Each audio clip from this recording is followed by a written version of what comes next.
The envelope was warm from being carried in her purse all day. She set it on my kitchen counter. My counter, granite I'd paid $4,000 for, and slid it toward me with 2 fingers, like she didn't want to touch it any longer than necessary. "First of the month," she said. "Same as everyone else." I looked down. It was a rent invoice. $1,400. My name at the top. My address at the top. An address that had been in my name alone for 6 years. I didn't open my mouth. I just picked up the envelope, turned it over once in my hands, and set it back down in front of her. "Interesting," I said. "You'll want to see something too, then." She smiled like she'd already won. She had no idea what was in my filing cabinet. "My name is Elena Marsh. I'm 34 years old, and for the last 6 years I have owned outright a 3-bedroom brownstone at 214 Willow Court, the same house my mother-in-law had just tried to charge me rent for. I didn't inherit that house. I didn't marry into it. I built the money for it with my own 2 hands, starting at 22 years old with a laptop, a card table, and a freelance bookkeeping business I ran out of a studio apartment that smelled like the Chinese restaurant downstairs. By 28, that business had 4 employees and a real office. By 29, I'd saved enough for a 40% down payment, and I bought the house outright within 4 years after that. No mortgage, no cosigner, no help. The deed has one name on it. Mine. I married my husband Daniel 2 years after I bought that house. He moved in with me. His mother, Carol, visited constantly, and 18 months ago, after what she called a rough patch with her landlord, she moved into our finished basement for a few months. The few months had turned into a year and a half, and now apparently into an invoice. The financial stakes were not abstract to me. I ran the numbers the way I ran every number in my life carefully. $1,400 a month backdated, she said, to when it's fair to start. 18 months of unpaid utilities I'd never once mentioned.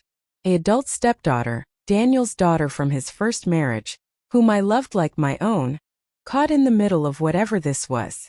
And a marriage, 6 years old, previously happy, now sitting on a fault line I hadn't known was there until the ground moved. I found out 3 weeks before the invoice appeared on a Tuesday, wearing my work clothes still. A gray blazer, the top button open because I'd been sweating through a client call about someone else's tax audit. I'd come home early. Migraine. I let myself in through the garage, quiet on instinct more than intention, and I heard voices from the kitchen before I saw anyone. Carol's voice. And her sister Marge's, who I recognized from the particular flat vowels of her Wisconsin accent, carrying through a video call propped against my fruit bowl. "She still doesn't know," Carol was saying, swirling a glass of my Cabernet, the good bottle, the one I'd been saving for our anniversary. 6 years married and she still puts everything in her own name. Like she thinks Daniel's going to disappear. "Smart girl then," Marge said and laughed. "Smart, sure. But it's not sustainable, is it? A house like that sitting under one name? Once Daniel's on the deed, things change. I've told him. He just needs to ask her the right way." I stood in my own garage doorway, blazer still buttoned wrong, holding my grocery bag, and listened to my mother-in-law discuss dismantling my ownership of my own home like she was describing a home renovation. I didn't walk in. I backed out, quiet as I'd come in, and sat in my car in the driveway for 11 minutes before I trusted my own voice enough to go inside and say hello like nothing had happened. That was the moment the fog cleared. Everything after that I watched with different eyes. Beat 1, the mail. I started noticing mail that wasn't reaching me. A property tax reminder. A homeowner's insurance renewal. Both addressed to me, both, I discovered when I called the insurer directly, marked as received and reviewed 2 days before I'd have gotten to them myself. I asked Daniel if he'd seen any mail from the county. He said no, sounding genuinely confused. I believed him. I did not believe his mother would be confused about anything. Beat 2, the basement filing box. On a Saturday when Carol was at church and Daniel was at his father's, I went down to the basement under the excuse of finding a spare phone charger. In an unmarked banker's box behind the water heater, I found photocopies, my property tax bill, my insurance declarations page, and a printed article titled Quitclaim Deeds. adding a spouse to title in 6 easy steps. Someone had highlighted the word easy twice. Beat 3, the confrontation, round 1. I asked Carol, casually, over coffee, why she had copies of my property documents. She didn't flinch. "Oh, that," she said, waving a hand. "Daniel asked me to help him understand the escrow structure. You know how these joint tenancy with right of survivorship arrangements work. It's just prudent estate planning, dear. Every financial advisor recommends it once a marriage hits 5 years. I used to do this for a living, you know." She had, for 1 year in 1994, worked as a receptionist at a title insurance office. I said nothing. I smiled and said that made sense and thanked her for looking out for us. Beat 4, what prudent estate planning actually was. 2 days later, I drove to the county recorder's office on my lunch break and pulled the current record on 214 Willow Court myself, something I could have done from my phone, but I wanted the seal, the paper, the proof that couldn't be argued with later. The deed was clean. Still just my name. But there was a pending document in the queue. A quitclaim deed request, filed 3 weeks earlier, awaiting one more signature to be recorded. My signature. Sitting in a folder in Daniel's home office, tucked inside a manila envelope labeled, in Carol's handwriting, "D sign when she's not looking, better to ask forgiveness." Beat 5, overheard, believing themselves unheard. I stood outside the sunroom that same evening, having come back in through the side door instead of the front, and heard Carol and her sister Marge in town for a visit, laughing over wine. "She won't even notice until it's done," Carol said. "People like her so busy with their little business they don't check paperwork. And once his name's on it, this rent nonsense becomes leverage. She pays late, we remind her whose house it really is now. Simple." "You're diabolical," Marge said, delighted. "I'm efficient," Carol corrected her. I stood in my own hallway in my own home, and felt something in my chest go very still and very cold and very clear. I made a decision that night, sitting alone in my car in the garage again. It seemed to be where I did my clearest thinking. I decided to become smaller. Starting the next morning, I let my shoulders round when Carol spoke to me. I let my voice go soft and a little uncertain, the tone I remembered using at 22 when I didn't yet trust my own judgment.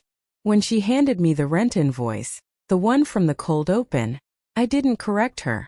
I picked it up, turned it over like I was confused by simple arithmetic and said, "Oh, I didn't realize we talked about this. I'll have to look at my budget. I'll have to look at my budget." 6 words, and I watched Carol's shoulders relax for the first time in weeks. I started asking her advice on things I already understood. Mortgage terms, insurance riders, all of it, and thanked her extravagantly for her wisdom. I let her believe her narrative, that I was a woman out of her depth, easily managed, grateful for guidance. Internally, I was doing something else entirely. Every conversation, every helpful suggestion she gave me, I wrote down within the hour on my phone, time-stamped, in a note labeled grocery list so no one would think to look. I was not confused. I was building a record, and the record needed her talking, not me. I set the bait on a Thursday. I left the manila envelope, the one with the pending quitclaim deed, exactly where I'd found it in Daniel's office, but I added one thing. A sticky note in my own handwriting, deliberately shaky, that read, "Should I sign this? Ask C." What this means, don't understand the legal part. Then I mounted a small battery-powered camera, no bigger than a matchbook, inside the bookshelf across from Daniel's desk, angled at the chair, angled at the envelope. I'd bought it 2 days earlier with cash, at a store 40 minutes from home. I also did one more thing. I called my lawyer Priya-chan, someone I'd used for the business for years, and told her everything. She didn't gasp or moralize. She just said, "Forging your signature on a deed transfer is fraud, Elena. Real fraud, not family drama fraud. Get me evidence and I'll get you everything else." For 4 days, nothing happened. My phone sat in my blazer pocket during dinner, buzzing once with the camera's motion alert, then going still. I ate dinner across from Carol, who complimented my much better attitude lately, and I smiled and passed the potatoes and felt my phone buzz again, silent against my ribs. On the 5th day the footage came in. Carol, alone in the office, envelope open, pen in hand, practicing my signature on a legal pad. 6 attempts, each one closer to mine. Before setting it down, deciding on camera in her own words, "I'll just do it myself. She'll never check the recorder's office. She trusts me now." I had her voice. I had her face. I had a date and a timestamp. The dinner was Daniel's birthday, 40 guests, catered, held at Carol's insistence in our backyard, under string lights I'd paid for 2 summers ago. Halfway through the toasts, Carol stood, glass in hand, and, flushed with wine and an audience, decided to make her point publicly. "I just think," she said, smiling at the crowd, "that it's about time some of us stopped hiding behind paperwork and started sharing what's ours. Family means the house belongs to everyone who lives in it. Isn't that right, Elena?" A few guests laughed, uncertain. Daniel's face went pale. I stood up slowly. I did not raise my voice. I have never needed to. "You're right that family matters," I said. "So let's talk about the house." I set down my napkin, folded precise. The same napkin motif I'd used at every family dinner for 6 years. The one Carol always teased me for being so particular about. Tonight, I unfolded it fully, flat on the table, like clearing space for something. 18 months ago, Carol, I let you move into my basement rent-free while you got back on your feet. 3 weeks ago, you invoiced me $1,400 a month for the house I own outright. The deed is in my name, only recorded in 2020, for years before I met you. 5 days ago, on camera in Daniel's office, you practiced my signature 6 times before forging it onto a quitclaim deed transfer, which you then attempted to file with the county recorder. The backyard went silent enough to hear the string lights humming. "I have the footage," I said. "I have the filed document. I have a recording of you and Marge discussing the plan in my sunroom 2 weeks ago. And I have my lawyer's number in my phone, which I texted 40 minutes ago, right before this toast started." Carol's mouth opened. Nothing came out. I picked up the rent invoice. I'd brought it with me, folded in my blazer pocket for exactly this, and tore it once cleanly down the middle and set both halves on the table beside her wine glass. "You'll be hearing from her office tomorrow," I said. "Not from me. I'm done talking to you." 2 guests near the gate were, in fact, Priya's paralegal and a process server I'd arranged quietly to arrive at 8:15 with a cease and desist and formal notice of the fraud complaint. They walked through the side gate at 8:16, exactly on time, and the look on Carol's face when she realized the birthday party had an audience for her legal service papers was the only applause I needed. Within 3 days, the county recorder's office flagged and voided the fraudulent quitclaim filing, citing signature discrepancy. Priya had already submitted the footage as supporting evidence. Within a week, Carol was formally charged with attempted deed fraud and forgery, a Class D felony in our state, carrying up to 5 years depending on how the DA's office chose to proceed. Within 2 weeks, Marge, who had, it turned out, texted "just forge it, worst case you say you misunderstood the paperwork," was named as a co-conspirator in the civil complaint, though not criminally charged. Within a month, Carol had moved out of our basement into a rented room across town, paid for, I later learned, by money she'd borrowed from her church's benevolence fund, the same fund she'd once mocked people like that for needing. Daniel, to his credit, did not defend his mother. He sat with me the night of the party until 3 a.m., apologizing for missing what had been happening under his own roof, and he stood beside me, not behind me, beside me, through every deposition that followed. I made one exception in the fallout. Carol's home health aide, a woman named Renata who'd been helping with Carol's arthritis twice a week, lost her client and her income overnight through none of her own doing. I called her myself, gave her 3 months severance out of my own pocket, and wrote her a reference letter, because whatever Carol had done, Renata had done nothing but her job with kindness. It was raining 6 weeks later, the night Carol showed up at our door. No umbrella. A garbage bag of clothes in one hand. The rented room, it turned out, hadn't worked out. A dispute over back rent, ironically enough. "Elena," she said, voice small in a way I'd never heard from her. "Please. It's just for a little while. I have nowhere." I stood in the doorway, dry warm light behind me, And I felt for the first time genuinely nothing where I expected to feel something. Not triumph, not cruelty, just a clean, quiet finality. You had a home here, I said. You chose to try to take it instead of asking for it. That was your decision, and this is mine. I closed the door. Gently. No slam, no drama. Just the soft click of a latch, the same sound the envelope had made against my counter, months before. Daniel found me in the kitchen a few minutes later, kettle going, hand steady. You okay? He asked. I'm home, I said. For the first time in a while, I actually feel like I'm home. He put his arms around me from behind, chin on my shoulder, and for a long moment neither of us said anything else. We didn't need to. Here's what I learned. The people who try hardest to convince you that you're confused about what's yours are usually the ones who understand exactly what it's worth.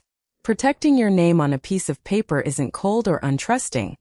It's the reason you get to keep a roof over your head when the people under it stop playing fair. And staying calm isn't weakness. It's often the sharpest weapon you have. Have you ever had someone in your family try to claim what was never theirs? Tell me what happened in the comments. I read every single one. If this story hit home for you, hit like, subscribe for more real-life justice stories, and I'll see you in the next one.